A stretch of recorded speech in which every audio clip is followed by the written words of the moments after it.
Pyramid meditation ఛానల్‌కి స్వాగతం, సుస్వాగతం అండి. ముందుగా మనందరి గురువు గారైన బ్రహ్మర్షి పితామహ పత్రిజీకిను, పత్రి మేడం గారికి నా ఆత్మపూర్వక ధ్యానాభివందనాలు తెలియజేసుకుంటున్నాను. అలాగే ఇక్కడున్న ప్రతి ఒక్క ఆత్మ స్వరూపులందరికీ కూడా, అలాగే నాకెవరైతే హెల్ప్ చేస్తూ వస్తున్నారో, ఈ యూట్యూబ్ ఛానల్ వీక్షిస్తూ వస్తూ నాకు సపోర్ట్ చేస్తున్న ప్రతి ఒక్కరికి, మా ఫ్యామిలీ మెంబర్స్‌కి అందరికీ కూడా నా ఆత్మపూర్వక ధ్యానాభివందనాలండి. ధన్యవాదాలు. Thank you so much. అలాగే ఈరోజు మనకి కర్నూలు నుండి శ్రీ పక్కిరయ్య గారు సిద్ధంగా ఉన్నారండి. మనకి వారి జ్ఞానాన్ని అందివ్వడానికి. సో ఏంటంటే అసలు పునర్జన్మలంటూ ఉన్నాయా? ఉంటే ఏంటి? ఎలా వస్తాయి? మనకి గత జన్మలంటూ ఉంటేనే ఉన్నాయనేది మనకు అర్థమవుతుంది. తెలుసుకుంటాం కూడా. సో ఎక్సైటింగ్‌గా, క్యూరియాసిటీగానే ఉంది. మరి ఆ టాపిక్ అంటే ప్రతి ఒక్కరికి కూడా ఇంట్రెస్టింగ్ గానే ఉంటుంది. సో మరిన్ని విశేషాలు సార్ ద్వారానే విందామండి. ఆ జ్ఞానాన్ని అందుకుందాం ఈరోజు. మనకు ఆల్రెడీ సార్ అష్టసిద్ధుల గురించి ఎలా ప్రాప్తిస్తాయి, ధ్యానంలో మనకి ఎలా వస్తాయి, ఏంటి అనేది కూడా దాని గురించి చాలా చక్కగా వివరించి చెప్పారు. సో ఈరోజు మరి పునర్జన్మ అనేది చాలా interesting topic sir actually. So ఇంకేమాత్రం ఆలస్యం చేయకుండా సార్‌ని ఇన్వైట్ చేసేసుకుందాం. సో సార్ మీకు వెల్కమ్ అండి ఈ శ్రీ శక్తి పిరమిడ్ మెడిటేషన్ ఛానల్‌కి. Welcome sir. Thank you. Over to you. నమస్కారం మేడం. నమస్తే సార్. జగద్గురు సుభాష్ పత్రిజీ జగద్గురు గారికి, జగద్గురు మండలికి, ప్రకృతి మాతకు, నా కన్న తల్లిదండ్రులకు నా హృదయపూర్వక నమస్కారం తెలియజేసుకుంటున్నాను. అదేవిధంగా Srishakti pyramid meditation channel Indumathi madam గారికి, మరి వీక్షిస్తున్నటువంటి ధ్యానులకు, ఆత్మీయులకు నా హృదయపూర్వక నమస్కారం తెలియజేసుకుంటూ సెషన్స్లోకి ఎంటర్.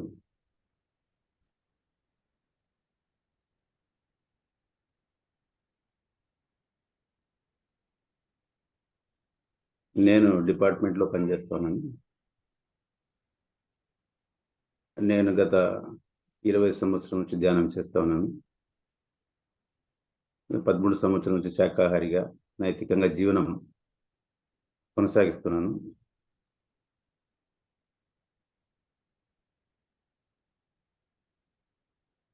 అయితే ఈరోజు ఈ సెషన్స్ ద్వారా కొన్ని నా అనుభవాలు కొన్ని షేర్ చేసుకోవాల్సి వచ్చింది. అదేవిధంగా ఈరోజు ఒక కొత్త విషయాన్ని మీ ముందు ఉంచదలిచాను. అయితే కొత్త విషయం కాదు, ఇది అందరి నోట్లో నానేది. కాకపోతే ఇది ఎంత తెలుసుకున్నా కూడా తెలియని విషయంగానే మనకు గోచరిస్తూ ఉంటుంది. ఎందుకంటే ఎంతోమంది చెప్పినప్పటికీ ఆ చెప్పడం గుడ్డిగా నమ్మాల్సి వస్తుంది తప్ప ఆస్వాదించడానికి కానీ, దాని అనుభూతి చెందడానికి కానీ ఇది సౌలభ్యమైనటువంటి విషయం కాదు. అంటే ఇక్కడ మనం పునరుజ్జన్మ ఉందా లేదా అనేది మనకు ముఖ్యం కాదు. నన్ను ఎవరైనా అడగచ్చు, ఉందా లేదా, ఉందంటే ఉందను, లేదంటే లేదనేది ఇక్కడ విషయం కాదు. ఇక్కడ దాని విషయం నేను క్లారిఫై చేయను. నేను ఉందని చెప్పను, లేనని చెప్పను. నాకు ఒక ఒపీనియన్ ఉంది, ఓకే, నేను నా ఒపీనియన్ నా దగ్గరే పెట్టుకుంటాను. అయితే నా ఒపీనియన్తో పాటు శాస్త్రవేత్తలు ఏం చెప్తా ఉన్నారు, మరి గత జన్మలో నుంచి ఇక్కడ జరిగినటువంటి ప్రామాణికాలేమి, మరి మనకు తెలిసినటువంటి విషయాలేమి, మతాలు ఏం చెప్తా ఉన్నాయి, దేవుడు ఏం చెప్తున్నాయి, మన గ్రంథాలు, ధార్మిక గ్రంథాలు ఏం చెప్తున్నాయి, ఆధ్యాత్మిక గ్రంథాలు ఏం చెప్తా ఉన్నాయి, అది ఎంతవరకు వాస్తవం, మనకు మనముగా ఆ జ్ఞానాన్ని సముపార్జించుకొని మనం ఒక ఒపీనియన్కి రావడం అనేది ఇక్కడ ముఖ్యం. ఇక్కడ అంతే. పునరుజ్జన్మ ఉందా లేదా అనేది ముఖ్యం కాదు. పునరుజ్జన్మ ఉందనుకుంటే ఉంది, లేదనుకుంటే లేదు. అది నీ జ్ఞానానికే మనకు ఒక పరీక్ష లాంటిది. అది ఉందని నమ్మి దాన్ని ఉందని నమ్మినప్పుడు ఏదైతే ఉందో నీకు లోతు విషయాన్ని నువ్వు గమనించినప్పుడు ఉందని నమ్మితే అది వేరే విషయం. కానీ ఎవరో చెప్పిన విషయాలను బట్టి నమ్మకం అనేది ముఖ్యం కాదు ఇక్కడ. దాంట్లో ఎంతోమంది చెప్పి ఉంటుంటారు. నాకు తెలిసినటువంటి కొంత పరిజ్ఞానాన్ని మానవాళికి చాలా అవసరం. నేను నేర్చుకున్న విషయాన్ని కొంత ఈ శ్రీశక్తి పిరమిడ్ మెడిటేషన్ ఛానల్ ద్వారా నేను వ్యక్తీకరించడానికి అభిప్రాయపడుతున్నాను. మరి దాంట్లో భాగంగా పునరుజ్జన్మ అంటే మళ్ళా జన్మ తీసుకోవడం. అది ఎంతవరకు వాస్తవం? మనకు ఇప్పుడున్న జన్మ ఎందుకు వచ్చామో మనకు తెలియదు, ఎందుకు పుట్టామో తెలియదు, ఎందుకు సస్తున్నామో తెలియదు, వేరే వాళ్ళు ఎందుకు పుట్టారో తెలియదు. అలాంటప్పుడు గత జన్మ ఉందని నమ్మడానికి ఇక్కడ సందర్భానుసారం కాదు. అయితే గత జన్మలకు ముఖ్య కారణం ఒకటి కర్మలు. కర్మలు ఏ విధంగా కారణం అంటే ఒక్కొక్కరికి ఒక రకమైనటువంటి ఫలితం ఉంటుంది. ఒక్కొక్కరికి ఒక రకమైనటువంటి అందలం, అంటే ఆధ్యాత్మిక అందల స్థాయి. కానీ అంటే ఒకరికి బ్రహ్మరథం పడతారు, కొంతమందికి ఆధ్యాత్మికం అంటే ఏం తెలియదు, కొంతమందికి ధనం ఎక్కువగా ఉండి పుడతా ఉంటారు, కొంతమంది అవిటితనంతో పుడతారు, కొంతమంది ఏమి లేని తనంతో పుడతారు, దారిద్ర్య దిశన పుడతారు, కొంతమంది దైవాంశ సంభూతులుగా పుడతారు, కొంతమంది బ్రాహ్మణులుగా పుడతారు, కొంతమంది శూద్రులుగా పుడతారు. రకరకాలుగా. అంటే ఇవన్నీ ఎందుకు ఆ విధంగా జరుగుతూ ఉందని మనం బేరేసి వేసినప్పుడు ఇక్కడ కర్మ అనే ఒక కాన్సెప్ట్ మనకు ముందుకు వస్తూ ఉందని. అంటే వాళ్ళ కర్మ ఫలితాన్ని తగ్గట్లుగా వాళ్ళు ఆ విధంగా జన్మ తీసుకుంటుంటారనేటువంటిది ఒకటి విషయం ఇక్కడ. అయితే కర్మ ఫలితం అనేది అంటే ఇప్పుడు చేసుకున్న కర్మలకు ఇక్కడ కొంత ఫలితం వస్తుంది. ఒక వ్యక్తి ఇప్పుడు నాస్తికులు చెప్తా ఉంటారు, పునరుజ్జన్మ గురించి కానీ దేవుడి గురించి కానీ లేరు, దయ గురించి ఇదంతా సైన్స్ అని చెప్తా ఉంటారు.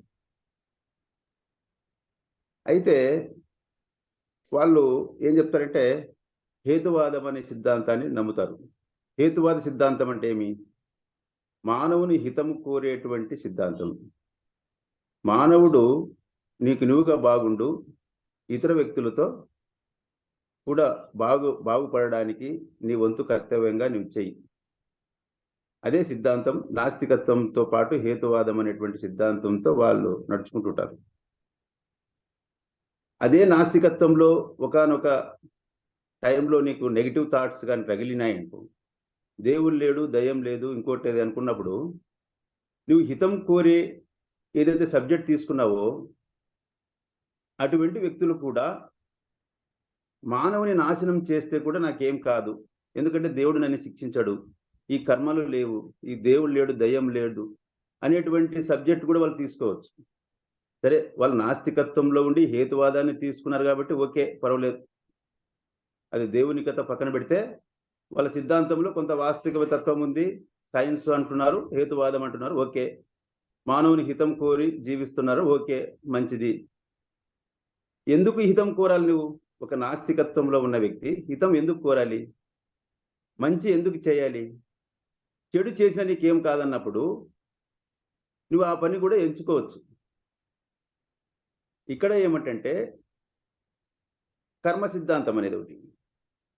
అంటే మంచి చేస్తే మంచి ఫలితాలు వస్తాయి, చెడు చేస్తే చెడు ఫలితాలు వస్తాయి, చెడు అనుభవించాల్సి వస్తుంది. ఒకరిని కొడితే నిన్ను ఒకరు కొడతారు, ఒకరు తిడితే నిన్ను ఒకరు తిడతారు, ఒకరిని హింసిస్తే నువ్వు హింసించబడతావు అనేటువంటి సిద్ధాంతము నాస్తికత్వంతో పాటు హేతువాదంలో కూడా దాగి ఉంది కాబట్టి నువ్వు ఆచరిస్తా ఉన్నావు. సరే, వాళ్ళు ఎంచుకున్న సబ్జెక్ట్లో ఆధ్యాత్మికం కూడా తోడై ఉంది కాబట్టి దేర్ ఇస్ నో ప్రాబ్లం. దాని విషయంలో వాళ్ళకు కానీ మానవాళికి కానీ ఇబ్బంది లేదు. నేను చెప్పేది ఏమంటే ఆ నాస్తికత్వంతో పాటు నెగిటివ్ థింకింగ్స్ వాళ్ళు మైండ్లో తీసుకొని ఏది లేదనుకున్నప్పుడు ఆ పని చేయడానికి వాళ్ళు పూనుకున్నట్లయితే, మానవుని నాశనం చేసే దిశగా వాళ్ళు ప్రయాణం చేసినప్పుడైతే, ఇవన్నీ ఏం లేకున్నప్పుడు వాళ్ళు ఆ దిశ కూడా ప్రయత్నం చేయొచ్చు. ఏం చేస్తే కూడా ఏం తప్పు లేదు, ఏం లేదు, ఇవన్నీ ఏం లేవు, ఇవన్నీ భావాలు ఏం లేవు, కర్మ అంటుకోదు, ఇవన్నీ భావాలు ఏమని అనుకున్నప్పుడు ఆ విధంగా చేసుకోవచ్చు. దాన్ని బట్టి ఏమవుతుందంటే మనకు ఇక్కడ కర్మ సిద్ధాంతం దాగి ఉంది. కర్మతో పాటు పునర్జన్మ వస్తుంది. అంటే ఏ కర్మకు సంబంధించి ఏదైతే చేస్తారో ఆ కర్మానికి ప్రతిఫలము ఈ జన్మలో చేసినప్పుడు ఈ జన్మలో కొన్ని ప్రతిఫలం రావచ్చు. ఇవి ఒక 10 మందిని మర్డర్ చేసి చనిపోయినప్పుడు ఆ 10 మందికి శిక్షకు అనుభవించడానికి వచ్చే జన్మకు అనుభవిస్తారని చెప్తా ఉంటారు. ఓకే, అది ఈ చేసినటువంటి కర్మ ఏదైతే ఉందో ఆ కర్మని వచ్చే జన్మకైనా అనుభవించాల్సి వస్తుంది అనేటువంటి. అటువంటి జన్మ తీసుకున్న వాళ్ళే ఈరోజు ఇబ్బందులు పడుతుండవచ్చు. అంటే చేయని నేరానికి శిక్ష పడుతుండవచ్చు. అటువంటి ఒకరికి కాలు తీసేసినప్పుడు ఈ కాలు లేకుండా పుట్టిండవచ్చు. అటువంటి అంటే మనకు ఊహాజనితంగానే ఉంటుంది, ఓకే, కానీ దాంట్లో కర్మ దాగి ఉంది అనేటువంటిది ఒకటి కాన్సెప్ట్ ఇక్కడ. అయితే మరి శాస్త్రవేత్తలు ఏం చెప్తా ఉన్నారు, మతం ఏం చెప్తా ఉంది, దాని గురించి మనం కొంచెం కులంకుషంగా మనం తెలుసుకోవాల్సినప్పుడు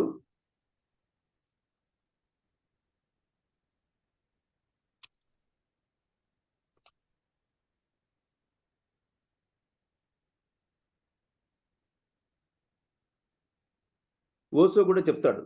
ఓసో 11/12/1937 జన్మించాడు. 3 రోజుల వరకు పాలు తాగలేదు ఆయన. పుట్టినప్పుడు వెంటనే 3 రోజుల వరకు పాలు తాగలేదు, కదలలేదు. అంటే ఆయన ఎందుకు ఈ విధంగా జరుగుతుందని చెప్పేసి, కదలలేదని చెప్పేసి చాలా ఆశ్చర్యపోయారు.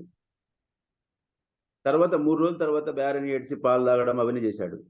దాని తర్వాత ఒక ఇంటర్వ్యూలో అతను ఆ విధంగా ఎందుకు జరిగిందని చెప్పినప్పుడు, గత జన్మలో అతను ఓసో మౌన దీక్షలో ఉండగా చంపబడినప్పుడు 3 రోజులు అట్లే పెండింగ్లో ఉంటే ఈ యొక్క పుట్టిన వెంటనే ఆ 3 రోజుల యొక్క మౌన దీక్షను కంప్లీట్ చేశాడు అనేటువంటిది అతను ఒక ఇంటర్వ్యూలో చెప్పడం జరిగింది. మరి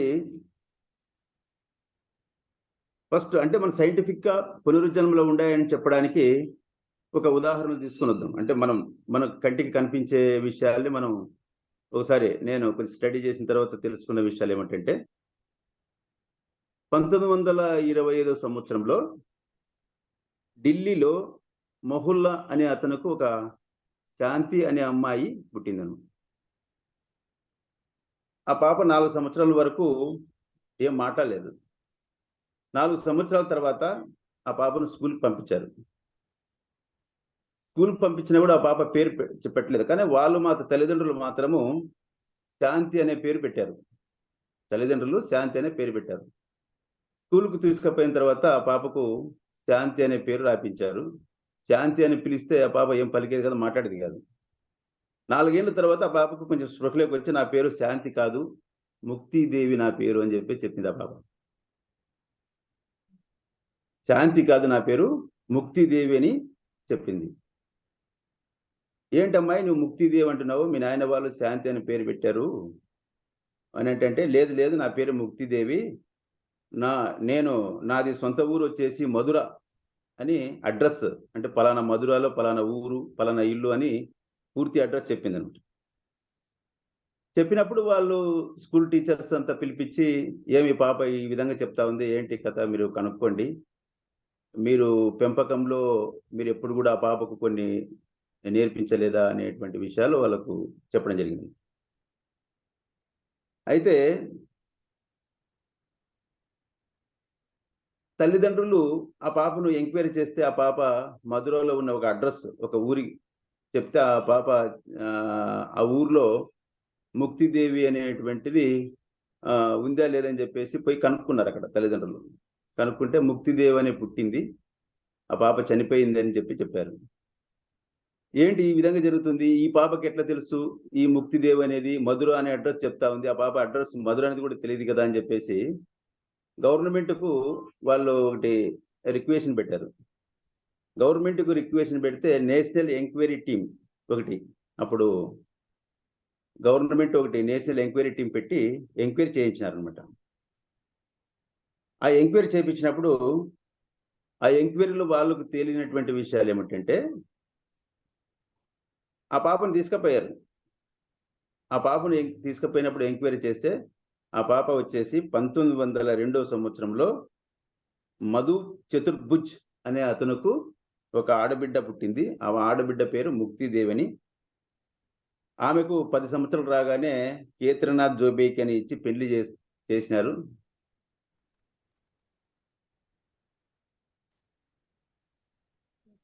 కేత్రనాథ్ అనే జోబేకి అని ఇచ్చి పెళ్లి చేశారు. వాళ్ళకు ఒక ఆడబిడ్డ మగబిడ్డ కూడా పుట్టిన తర్వాత ఆ పాప వాళ్ళు ఆరోగ్యం బాగలేక మేడం సార్ చెప్పండి సార్. వాయిస్ ఎట్లుంది మేడం? బాగుంది. బాగుంది సార్. Okay madam. ఒక ఆడబిడ్డ ఒక మగబిడ్డ పుట్టి తర్వాత చనిపోయిందని చెప్పారు. 10 నెలల తర్వాత ఆమె చనిపోయిన తర్వాత 10 నెలల తర్వాత ఇక్కడ శాంతిగా పుట్టింది అనేటటువంటి విషయాలు తెలుసుకున్నారు. సరే, ఆ పాపను తీసుకుపోయారు. తీసుకుపోయిన తర్వాత ఆ పాప అంతా అడ్రస్ ఆ పాపే సొంతంగా చూపించింది. పలానా ఇల్లు మాది, పలానా నేను ఇక్కడ ఉండేదాన్ని. నేను అప్పుడు 150 రూపాయలు అక్కడ బండ కింద దాచిపెట్టిన డబ్బులు కూడా, ఆ బండ తీసేస్తే ఆమె దాచిపెట్టిన డబ్బులు కూడా 150 రూపాయలు ఉండినట్లుగా వాళ్ళు ఆ ఎంక్వైరీ టీంలో వాళ్ళంతా కూడా చూసి తీశారు. ఇదంతా కూడా కన్ఫర్మ్ చేసుకున్నారు. అంటే ఆ పాప అక్కడ పుట్టింది. ఆ పుట్టినటువంటి పాప పేరు ముక్తిదేవి. ఆమె చనిపోయిన తర్వాత ఇక్కడ శాంతి అనే అమ్మాయిగా పుట్టింది. ఇదంతా వాస్తవమే అనేటువంటిది సైంటిఫిక్ రీజన్స్ తో కూడుకున్నటువంటి ఒక స్టోరీ. అంటే దీని విషయంలో మనం ఏమంటే ఇది ఒక ఉదాహరణకు మాత్రమే మనం తీసుకోవచ్చు. అంటే సైంటిఫిక్ గా మనకు పునరుజన్మ ఉంది అని చెప్పడానికి మనకు ఒక ఇదన్నమాట. అయితే ఇటువంటి విషయాల్లో చాలా సార్లు కూడా స్వర్ణలత అనే అమ్మాయి మధ్యప్రదేశ్ లో మూడు సంవత్సరాల పాప వేరే ఊరికి పోవాలని అంటే కటిని అనే గ్రామానికి పోతున్నప్పుడు మధ్యన ఒక 50 కిలోమీటర్లు వెళ్ళిన తర్వాత అక్కడ కారాపమని చెప్పేసి ఆ సందులోకి పోయి ఇల్లు నాది అని చెప్పేసి అని చెప్పినట్లుగా మనకు ఇంతకుముందు ఆ పాప పేరు అక్కడ పియా పాటిల్ అనేటువంటి నా పేరు ఇది అని చెప్పేసి ఆ పాప స్వర్ణలత అనే అమ్మాయి 3 సంవత్సరాల పాప చెప్పినట్లుగా ఇంతకుముందు కథనాల్లో పేపర్లో కూడా అటువంటి వచ్చినట్లుగా మనం చూసాం. ఒకసారి ఈనాడు వార్తాపత్రికల్లో కూడా 2010లో కూడా వచ్చినట్లుగా, అంటే ఆల్వార్ ప్రాంతానికి చెందిన 14 ఏళ్ల బాలిక పూనం గత జన్మ జ్ఞాపకాలకు కళ్ళ కట్టినట్లుగా గత జన్మలో ఏమేమి జరిగినాయన్నట్లు కూడా అన్ని కూడా చెప్పినట్లుగా మనము ఈనాడు పేపర్లో కూడా ఇంతకుముందు ప్రచురించినట్లుగా పాఠకులు ఆ రోజు చదువుకున్నట్లుగా మనం చూసాము. ఇది పునరుజ్జన్మకు సంబంధించినటువంటి కథనాలలో అంటే వాస్తవాలు మనకు కళ్ళు కట్టినటువంటి విషయాలు మనకు తెలిసినాయి అన్నమాట. అయితే దీని మీద ఎక్కువ శాతం ప్రస్తావించబడ్డవి శాస్త్రవేత్తలు ప్లస్ తాత్వికవేత్తలు. శాస్త్రవేత్తలు వచ్చేసి సైంటిఫిక్ రీజన్స్ తోటి ఉన్న వాస్తవాలు మనకు బయలుపరుస్తారు. తాత్వికవేత్తలు వచ్చేసి అంతర్మదనంగా ఉన్నటువంటి కర్మ సిద్ధాంతంలో బాగా ఉన్నటువంటి మానసిక స్థితి, ఆత్మస్థితి ఏదైతే ఉందో ఆ స్థితిని బట్టి వాళ్ళు ఏ విధంగా జన్మ తీసుకుంటారని వాళ్ళు తాత్వికవేత్తలు చెప్తారు. తాత్వికవేత్తలు అంటే జీసస్ కావచ్చు, వీరబ్రహ్మేంద్ర స్వామి కావచ్చు, మన సిడి సాయిబాబు కావచ్చు, మన పత్రి సార్ కావచ్చు, వీళ్ళంతా తాత్వికవేత్తలు. అంటే తత్వం నెరిగిన వాళ్ళు. తత్వం నెరిగిన అంటే లోపల ఉన్నటువంటిది, ఈ ఫిజికల్ బాడీకి రిలేటెడ్ కాదు, ఇది లోపల మెంటల్ బాడీకి రిలేటెడ్. అది అంటే ఆత్మకు సంబంధించి మనసు బుద్ధికి సంబంధించినటువంటి జ్ఞానం ఏదైతే ఉందో ఆ జ్ఞానానికి సంబంధించిన ఆ తత్వం నెరిగి జీవించిన వాళ్ళని తాత్వికవేత్తలు అంటున్నాము. ఓకే, మరి శారీరక సంబంధం కలిగి అంటే నాస్తికత్వం కావచ్చు, శాస్త్రవేత్తలు కూడా. శాస్త్రవేత్తలు తత్వాన్ని వాళ్ళు నమ్మకపోవచ్చు, శరీరాన్ని ముందు పెట్టుకుని నమ్ముతారు, తర్వాత సైంటిఫిక్ రీజన్స్ తో ఉన్న వాటిని నమ్ముతారు. మరి సైంటిఫిక్ రీజన్స్ తో ఉన్న వాళ్ళు ఏం చెప్తా ఉన్నారు అనేటువంటిది మనం ఒకసారి ఎవరెవరు ఏం చెప్తున్నారో కొన్ని మనం విషయాలు నేను ప్రజలు చెప్తాను. క్రీస్తుకు పూర్వము మరి ప్లేటో అంటే మంచి అరిస్టాటిల్, సోక్రటీస్ వీళ్ళంతా కూడా శాస్త్రవేత్తలు, అంటే ఆధ్యాత్మిక తత్వంతో పండిన వాళ్ళు, వీళ్ళు కూలంకుషంగా ఒక సబ్జెక్ట్ని చర్చించిన వాళ్ళు, సైంటిఫిక్ రీజన్స్ తోటి. వాళ్ళు ఏం చెప్తారు, వాళ్ళు ఆషామాషిగా నమ్మేటోళ్ళు కాదు వాళ్ళు. ఇప్పుడు వాళ్ళు ఏం చెప్తారంటే ఆత్మ శరీరం కంటే ముందుంది, ఆత్మకు పునరుజ్జన్మ ఉంది, ఆత్మకు పునరుజ్జన్మ ఉంది అని చెప్పేసి ఆయన చెప్పడం జరిగింది. మరి అయితే క్రీస్తుకు పూర్వము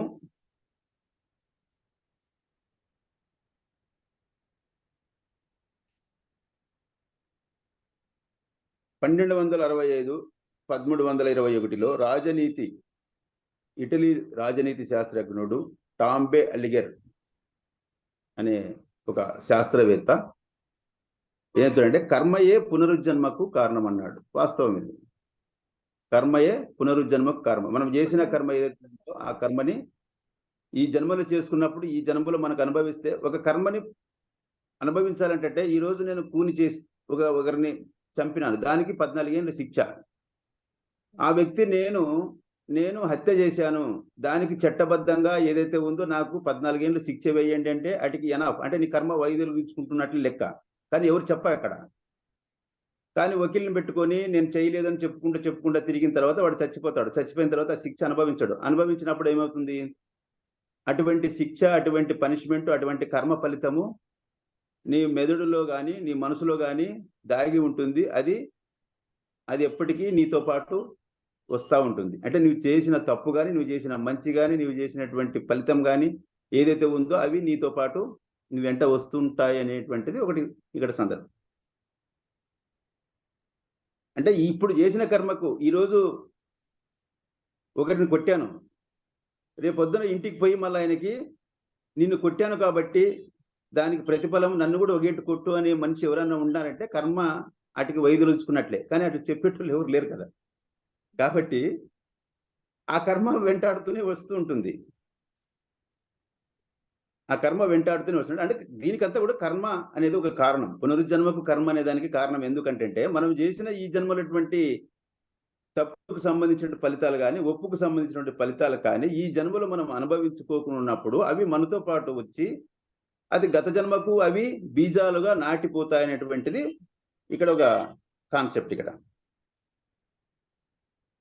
మరి ఆ విధంగా శాస్త్రవేత్తల్లో ఫాదర్ ఆఫ్ ది హిస్టరీ అనే అతను హెరిటోటస్ అనేటువంటిది ఫాదర్ ఆఫ్ ది హిస్టరీ అంటారు, చరిత్రకారుడు. ఆత్మకు చావు లేదని చెప్పాడండి. క్రీస్తుకు పూర్వము 490-580లో పైథాగరస్ అనే గణిత శాస్త్రజ్ఞుడు ప్రతి జీవికి ఆత్మ ఉంటుందని చెప్పాడు. ఆత్మ ఉంటుందని అంటే అర్థమేమి, ఆత్మకు దానికి కర్మ కానీ ఇవన్నీ కూడా మనకి ఏమైతే ఉన్నాయో అవన్నీ కూడా అంటు పెట్టుకుని ఉంటాయని. ఇది ఆత్మకు చావు లేకపోవచ్చు, కానీ ఆత్మకు అంటుకున్నటువంటి మానసిక ఇచ్చలు కానీ, బుద్ధికి సంబంధించినటువంటి ఒక ఇగ్నోరెన్స్ ఏది కానీ, ఇంటెలిజెన్స్ కానీ అవి నీ అంట వస్తూనే ఉంటాయి అనేటువంటిది ఇక్కడ అంశం. మరి ఐన్స్టీన్ కూడా ఏమంటాడంటే, జర్మనీ సైంటిస్ట్ అయినా, నిర్మలమైన మనసు ఉంటే ఆత్మను దర్శించవచ్చు అని. ఇప్పుడు న్యూటన్ కూడా చెప్పాడు. న్యూటన్ కూడా శక్తిని పుట్టించలేము, చంపలేము, అది దాన్నే మనం ఆత్మ అని అనవచ్చు అనేటువంటిది చెప్పాడు అనమాట.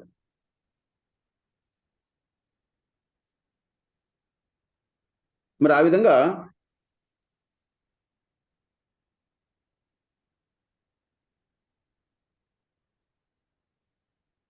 బుద్ధిజం ఏం చెప్తుందంటే, ఇప్పుడు మతాల గురించి మనం చెప్పుకుందాం. సైంటిఫిక్ రీజన్స్ అయిపోయినాయి. సైంటిఫిక్ శాస్త్రవేత్తలు కూడా ఆత్మ అనేది ఉంది, ఆత్మకు అంటి పెట్టుకునేటువంటి మానసిక ఇచ్చలు, కోరికలు ఏవైతే ఉన్నాయో ఆ కోరికలు మనం చేసినటువంటి పనులకు ప్రతిఫలము మన ఆత్మకు అంటి పెట్టుకొని అవి వెంటాడుతూనే మరుజన్మకు అవి బీజాలుగా నాటుకొని అవి మరుజన్మలో వృక్షాలుగా తయారై వాటిని మనం నరికేస్తే నరకపోతాయి, నరకపోతే వాటికి ఆ వృక్షానికి మళ్ళా పిల్లలు పుడతాంటాయి, ఆ వృక్షానికి మళ్ళీ కాయలు కాసి ఆ కాయలు మళ్ళీ విత్తనాలుగా కొన్ని. అంటే మనకేమంటే ఇక్కడ కోరికల రూపంలో పెరుగుతూ పోతా ఉంటాయి. ఒక కోరిక పుట్టిందంటే ఒక కోరికతో మనకు అంతమయ్యేది కాదు ఇది. అంటే ఈ జన్మలో చేసినటువంటి కొన్ని కర్మలు ఏవైతే ఉన్నాయో ఆ కర్మలు నీకు బీజాలుగా తయారై అవి వృక్షాలుగా తయారై ఆ వృక్షాలను నీవు వచ్చే జన్మకైనా నువ్వు తగ్గించుకుంటే అవి తగ్గుతాయి. కానీ వచ్చే జన్మకు కూడా నీ వృక్షాల రూపంలో అవి తయారయ్యి ఆ వృక్షాలకు మళ్ళీ చెట్టు పోసి నువ్వు పెంచినట్లయితే ఆ వృక్షాలకు తగ్గట్లుగా మళ్ళీ ప్రతిఫలము దానికి ఇంకా ఎక్కువగా కర్మలు చేసుకుంటే గత జన్మల్ని మనం పెంచుకుంటా పోతున్నట్లుగా ఇక్కడ కావచ్చు అనమాట. బుద్ధిజంలో ఏం చెప్తుందంటే బుద్ధిజం ఏం చెప్తుందంటే పునరుజ్జన్మ కానీ దేవుడు కానీ దయ్యం కానీ ఆత్మ కానీ అటువంటి గురించి పట్టించుకోవాల్సినంత అవసరం లేదు అనేటువంటి కాన్సెప్ట్ ఇక్కడ. అయితే ఎవరు కూడా పునరుజ్జన్మ ఉందని ఒప్పుకోరు.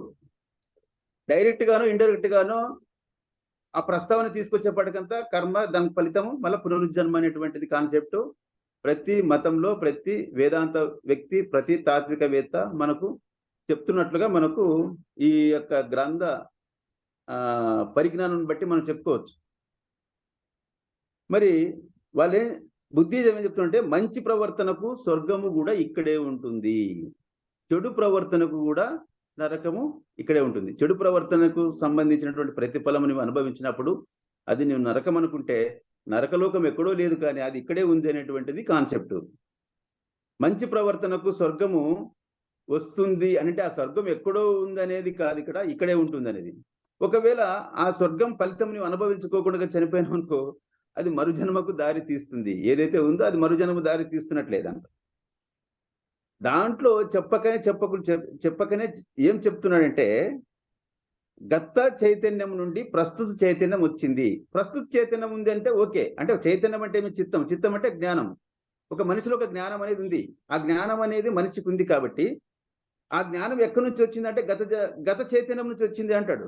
మరి గత చైతన్యం అంటే గత జన్మలో నువ్వు చేసినటువంటి చిత్తం అంటే జ్ఞానం నీకు ఇప్పుడు వచ్చినట్లయితే అంటే మరుజన్మ ఉంది అనేది కదా.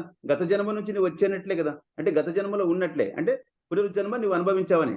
అంటే ఈ జన్మలో చేసినటువంటి చిత్తం సంబంధించినటువంటి జ్ఞానం ఏదైతే ఉందో ఈ జ్ఞానానికి సంబంధించిన ప్రతిఫలాన్ని అనుభవించడానికి మళ్ళా పూర్వ చైతన్యాన్ని నువ్వు ఆస్వాదించాల్సి వస్తుంది, ఆహ్వానించాల్సి వస్తుంది. గత చైతన్యం నుంచి ఇప్పుడు ప్రస్తుత చైతన్యం నీవు ఎప్పుడైతే వచ్చావో ఈ ప్రస్తుత చైతన్యం చేసినటువంటి చెడు మంచి ఫలితాలకు సంబంధించిన ఫలితాలు అనుభవించడానికి పూర్వ చైతన్యానికి మనం వెళ్ళాల్సి వస్తుంది. అంటే చెప్పకనే చెప్తూ గత జన్మలో పునరుజ్జన్మ ఉన్నట్లుగా మనము ఇక్కడ భావనలోకి తీసుకోవాల్సి వస్తుంది. నేను ఊకే పరిజ్ఞానం కోసమే చెప్తున్నాను, నేను ఉందని కానీ లేదని చెప్పడం లేదు. అంటే వాళ్ళు ఏం చెప్తా ఉన్నారు మనకి ఏం అర్థం అవుతుంది, మనం దీన్ని ఏ విధంగా తీసుకోవాలనేటువంటిది ఇక్కడ కాన్సెప్ట్ ఇక్కడ అంతే. అయితే దీంట్లో త్రిపీటకాలు, బుద్ధిజంలో త్రిపీటకాలు మెయిన్ సబ్జెక్ట్. త్రిపీటకాలు అంటే గంప అంటే ఒక పరిజ్ఞానం కూడుకున్నటువంటి ఒక పరికరం. దాని ఏమంటే త్రిపీటకాలు అంటే 3 పీఠకాలు 3 పీఠకాలు: వినయం, సుత్తం, అభిదబ్బం. వినయం అంటే సన్యాసుల యొక్క బోధనల గురించి చెప్పినటువంటి సబ్జెక్ట్ గురించి చెప్తాడు. సుత్తం అంటే సూక్తులు, అంటే కొన్ని మంచి సంబంధించినటువంటి బోధనలు కానీ కావచ్చు. అభిదంబం అంటే బౌద్ధ మతం యొక్క సిద్ధాంతాలు ఏ విధంగా నడుచుకోవాలంటే. ఈ యొక్క సుత్తంలో ఏం చెప్పినారంటే రాగద్వేషాలు, కోరికలు ఏవైతే ఉన్నాయో, అరిసెడ్ వర్గాలు ఏవైతే ఉన్నాయో ఇవన్నీ కూడా వీటిలో కోరికలతో మునిగిపోతే పునరుజ్జన్మకు అవి బీజాలుగా వేసి అవి మొలకెత్తి పరిపక్వతకు నెక్స్ట్ వచ్చే జన్మకు రావచ్చు అనేటువంటిది చెప్పకనే పునరుజ్జన్మ ఉందనేది బుద్ధిజంలో చెప్తా ఉన్నారు. మరి బుద్ధిజం కూడా పునరుజ్జన్మ ఉంది చెప్పకనే చెప్తా ఉంది. మరి జైన మతం ఏం చెప్తుందో ఒకసారి మనం చూద్దాం. జైన మతం ఏం చెప్తుందంటే అణువులు, అంటే జైన మతం చాలా చెప్పింది, మనకు ఆ సబ్జెక్ట్ మనకు అవసరం లేదు. మనకు పునరుజ్జన్మకు సంబంధించిన సబ్జెక్ట్ ఏదైతే ఉందో దాన్నే మనం తీసుకొని చెప్పుకుందాం. ఇక్కడ ఏమంటే జైన మతం ఏం చెప్తుందంటే అణువులు, పరమాణువులు, ప్రోటాన్స్, న్యూట్రాన్స్ కలయికతో కూడుకున్నట్టు ఏదైతే ఉందో దాన్ని కణం అంటున్నాము. అది ఆ కణం ఏదైతే ఉందో ఆ కణం వచ్చేసి పంచభూతాల మిళితమై ఆ కణం పంచభూతాల మిళితం, అంటే పంచభూతాలలో ఏముంటాయంటే కణ వ్యవస్థనే ఉంటుంది. ఆ మిళితమై అవి ఆత్మ చుట్టూ చేరి చైతన్యం గల ఆత్మగా ఎదిగి ఆత్మ చుట్టూ చేరి చైతన్యవంతం అంటే ఒక ఆత్మగా చైతన్యవంతం అంత ఇప్పుడు పత్రిసారి యొక్క చుట్టూ కూడా పంచభూతాలతో నిమిత్తమైనటువంటి శరీరం కాబట్టి అది ఎట్లా అయింది పరిపక్వత గల జీవ చైతన్యం గల ఆత్మగా అయింది ఇది చేరి దానికి మనం ఏవైతే చేసింటామో మంచి పనులు కావచ్చు చెడు పనులు కావచ్చు మంచి కర్మలు కావచ్చు చెడు కర్మలు కావచ్చు ఆ చెడు కర్మల యొక్క మోహము వాటి యొక్క భావాతీతం అంటే అతీతం కాదు భావం వాటి యొక్క భావ వ్యక్తీకరణ ఈ యొక్క ఆత్మ చుట్టూ జిగురుగా తయారు చేసుకుంటుంటుంది అది ఆత్మ ఏదైతే ఉందో ఆ ఆత్మ ఈ పంచభూతాల్లో నుంచి వచ్చినటువంటి కణ వ్యవస్థలో ఉన్నటువంటి ఏదైతే చైతన్యం గల ఆత్మగా తయారై అంటే శరీరంగా తయారైన తర్వాత మనం ఏవైతే కోరికలు కామ క్రోధ లోభ మోహ మోద మాశ్చర్యాలు ఏవైతే మనం వాడుకుంటున్నామో వాటికి సంబంధించినటువంటి భావాలని ఒక జిగురుగా తయారు చేసుకుని ఆత్మ చుట్టూ చేరి ఆత్మగా తయారవుతుందండి. ఆ ఆత్మగా తయారైనటువంటి యొక్క ఆత్మ అంటే ఇప్పుడు నేనున్నాను, నా చుట్టూ ఒక జ్ఞానం తయారు చేసుకున్నాను, అది జిగురుగా తయారైంది. నేను చనిపోయిన తర్వాత కూడా నాకు జిగురు ఏదైతే ఉందో, నేను చేసిన తప్పులు కానీ మంచి పని కానీ నాకు సంబంధించిన జ్ఞానం కానీ నేను సంపాదించుకున్న జ్ఞానం కానీ నేను సంపాదించుకున్న చెడు పనులు కానీ అవన్నీ కూడా జిగురుగా నా ఆత్మ చుట్టూ చేరుతుంది. ఆ ఆత్మ చుట్టూ చేరేటువంటి జిగురు అంటే ఇక్కడ మోహం అంటే భావం అంటే మనసుకు సంబంధించిన, నీ మనసులో ఏముంది ఆ భావం అనమాట.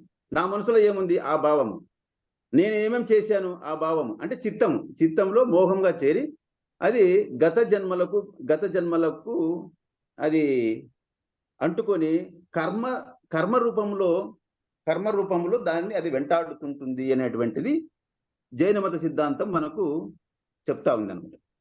అంటే వీళ్ళు కూడా చెప్పకనే చెప్తూనే పునరుజ్జన్మ ఉన్నట్లుగా మనకు తెలియజేస్తా ఉన్నారు. చెప్పకనే చెప్తున్నట్లుగా పునరుజ్జన్మ ఉందన్నట్లుగా మనకు తెలియపరుస్తున్నారు. ఓకే, మరి బుద్ధిజం చెప్తా ఉంది. మరి భగవద్గీత ఏం చెప్తా ఉంది? భగవద్గీత విషయాలు మీకు తెలుసు. నేను బైబిల్లో కూడా ఉన్నట్లుగా అది కూడా చెప్తాను. తర్వాత భగవద్గీత తర్వాత చెప్తాను. ఇప్పుడు బైబిల్లో ఏం చెప్తాను. బైబిల్లో పరిశుద్ధ బైబిల్లో యోహాను సువార్త, నేను రెఫరెన్స్ ఇస్తా ఉన్నాను. రెఫరెన్స్ లేకుండా మనం మాట్లాడాల్సినంత అవసరం లేదు. రెఫరెన్స్ని బట్టి మనం ఏ విధంగా అర్థం చేసుకుంటాం అనే దాని విషయంలో అంటే పునరుజ్జన్మ, క్రిస్టియానిటీ అనేది పునరుజ్జన్మ అనేది నమ్మరు.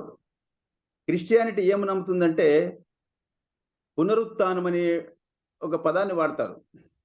పునరుత్థానం అనే పదాన్ని వాడతారు. పునరుత్థానం అంటే ఏమి? పునరుజ్జన్మకు పునరుత్థానకు కొంచెం డిఫరెన్స్ అంతే. పునరుజ్జన్మ అంటే ఆ వ్యక్తి జన్మ తీసుకుంటాడు. పునరుత్థానం అంటే జీవాత్మగా ఉన్నటువంటి ఎవరైతే ఉంటారో వాళ్ళు పరిశుద్ధ ఆత్మగా అంటే పరమాత్మగా తయారై పైకి లేచిపోతారు. అంటే వాళ్ళకు జన్మ అనేది ఉండదు, అంటే పరిశుద్ధాత్మ అవుతారనేది. అక్కడ అందరూ కాలేరు, ఆయన అయ్యాడు, పరిశుద్ధాత్మ అయ్యాడు కాబట్టి ఓకే. మిగతా వాళ్ళు కావాలంటే మిగతా వాళ్ళు కూడా పునరుత్థానం చెందాలి. మిగతా వాళ్ళు పునరుత్థానం చెందినప్పుడు వాళ్ళు ఏమవుతారు? పునరుజ్జన్మ కిందకే వస్తారు.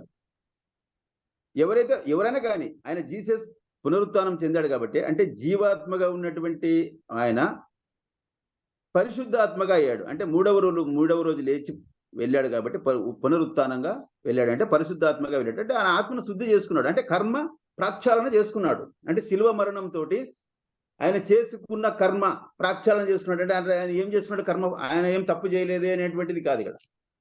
ఇక్కడ కర్మ అంటే ఒకటి కాన్సెప్ట్ తీసుకోవాలి. కర్మ సిద్ధాంతం ఏం చెప్తుందంటే చేసిన కర్మ, తీసుకున్న కర్మ. మనం చేసుకున్న కర్మ మనం అనుభవించినప్పుడు కర్మ ప్రక్షాళన జరుగుతుంది. ఒకరిని పెట్టాను, నాకు మళ్ళా ఇంటికి వచ్చిన తర్వాత నేను ఆలోచన చేశాను, నేను తప్పు చేశాను కదా అని చెప్పేసి నేను అటుకి పోయి మళ్ళా క్షమాపణ చెప్పి నన్ను కూడా కొట్టమని చెప్తే కొట్టించుకుంటే అప్పుడు కర్మ ప్రాక్షాళన జరుగుతుంది. ఇది చేసిన కర్మకు ప్రాక్షాళన. మరి తీసుకున్న కర్మకు ప్రాక్షాళన ఏ విధంగా తీసుకున్నాడు జీసస్ అంటే ఎంతో మంది కుంటి వాళ్ళకు నయం చేశాడు, గుడ్డి వాళ్ళకు కన్నులు ఇప్పించి నయం చేశాడు, కుష్టి వాళ్ళకు రోగాన్ని నయం చేశాడు. ఏదైతే కుష్టి రోగం ఉందో ఆ కుష్టి రోగాన్ని నయం చేయడం వలన ఆ కర్మ యొక్క ఫలితాన్ని ఈయన తీసుకున్నాడు. ఏదైతే ఈ తీసుకున్న ఫలితాన్ని నువ్వు డైరెక్ట్ గా దేవుని రాజ్యంలోకి వెళ్ళిపోయినా ఉంటే అక్కడ అక్కడ సమాధానం చెప్పుకోలే. అంటే ప్రకృతి సిద్ధాంతంగా ఉన్నటువంటి కర్మని ప్రకృతి సిద్ధాంతంగానే కర్మ వైదొలించుకోవాలి. మానసిక సిద్ధాంతంతో నువ్వు చేసినటువంటి మనసులో నుంచి భావాలు కలిగినటువంటి నీకు హింస కలిగజేస్తే మనసులో నుంచే ప్రాక్షాళన జరగాలి. ఇక్కడ శారీరక బాధని కానీ శారీరక హింసని కానీ తీసుకున్నప్పుడు శారీరక హింసగానే ప్రాక్షాళన జరగాలి అనేటువంటి ప్రకృతి సిద్ధాంతంలో భాగమై ఉంది. కాబట్టి ఆయన ఏం చేశాడు, ఇవన్నీ ఇప్పుడు ఎంతో మంది కుష్టి రోగులకు దాదాపు 100 మంది 100 మంది ఒక 50 మంది కుష్టి రోగులు, 50 మంది గుడ్డి వాళ్ళకు, 50 మందికి రోగాలకు నయం చేసినప్పుడు ఆ రోగం అంతా కూడా తీసుకున్నప్పుడు ఒక కుష్టివానికి నయం చేసినప్పుడు ఇంకొక జన్మ తీసుకొని ఆ కుష్టివాదిగా పుట్టి ఆ కర్మను వైదొలించుకోవాలి. కానీ ఇక్కడ 50 మంది యొక్క కుష్టివాది యొక్క బాధల్ని ఒకటేసారి ప్రాక్షాళన చేసుకోవాలంటే ఆయన సిలువ వేయించుకోవాలి, కురడ దెబ్బలు తినాలి, ముళ్ళ కిరీటం పెట్టుకోవాలి, కాళ్ళకు మేకులు కొట్టించుకోవాలి, రక్త ప్రక్షాళన జరగాలి. రక్త ప్రక్షాళన జరిగేటప్పుడు కూడా ఆయన ఏమంటాడు, నేనేం తప్పు చేయలేదయ్యా, మీరు ఎందుకు నన్ను కొడుతున్నారని అడగలేదు, మీరేం చేస్తున్నారో మీరు వెరుగరు, మీరు కూడా క్షమించుడు అని అంటాడు.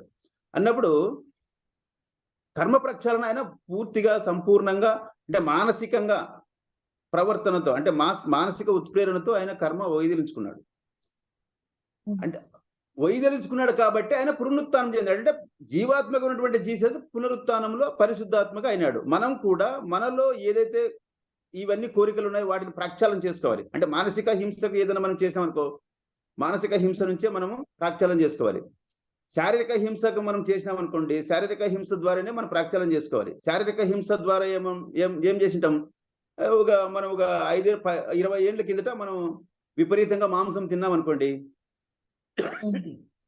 ఆ కోడి హింస, ఆ యొక్క పొటేల్ హింస మనకు కలిగి ఉంటుంది. ఆ చిన్న చిన్న రోగాలు వచ్చినప్పుడు వాటిని మనం సంతోషంగా స్వీకరించండి, వాటికి అయిపోతుంది. ఎందుకంటే వ్యాధి రూపేణ పీడిత అని చెప్పేసి అంటారు. వ్యాధి రూపంలో మనకు వచ్చినప్పుడు వాటిని సంతోషంగా అనుభవించినప్పుడు మనకు రావాల్సి వచ్చింది కాబట్టి వస్తుంది, లేకపోతే ఊక రావు కదా. అవి వచ్చినప్పుడు మనం సంతోషంగా వాటిని అనుభవించినప్పుడు ప్రక్షాళన జరుగుతుంది. ఇప్పుడు అదే జరిగింది అక్కడ. ఆయన తీసుకున్న కర్మనే ప్రక్షాళన చేసుకున్నాడు, అంటే రక్త తర్పణంతో కంప్లీట్ చేసుకున్నాడు.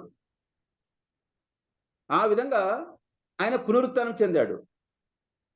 అంటే జీవాత్మ పరిశుద్ధాత్మ అయ్యాడు.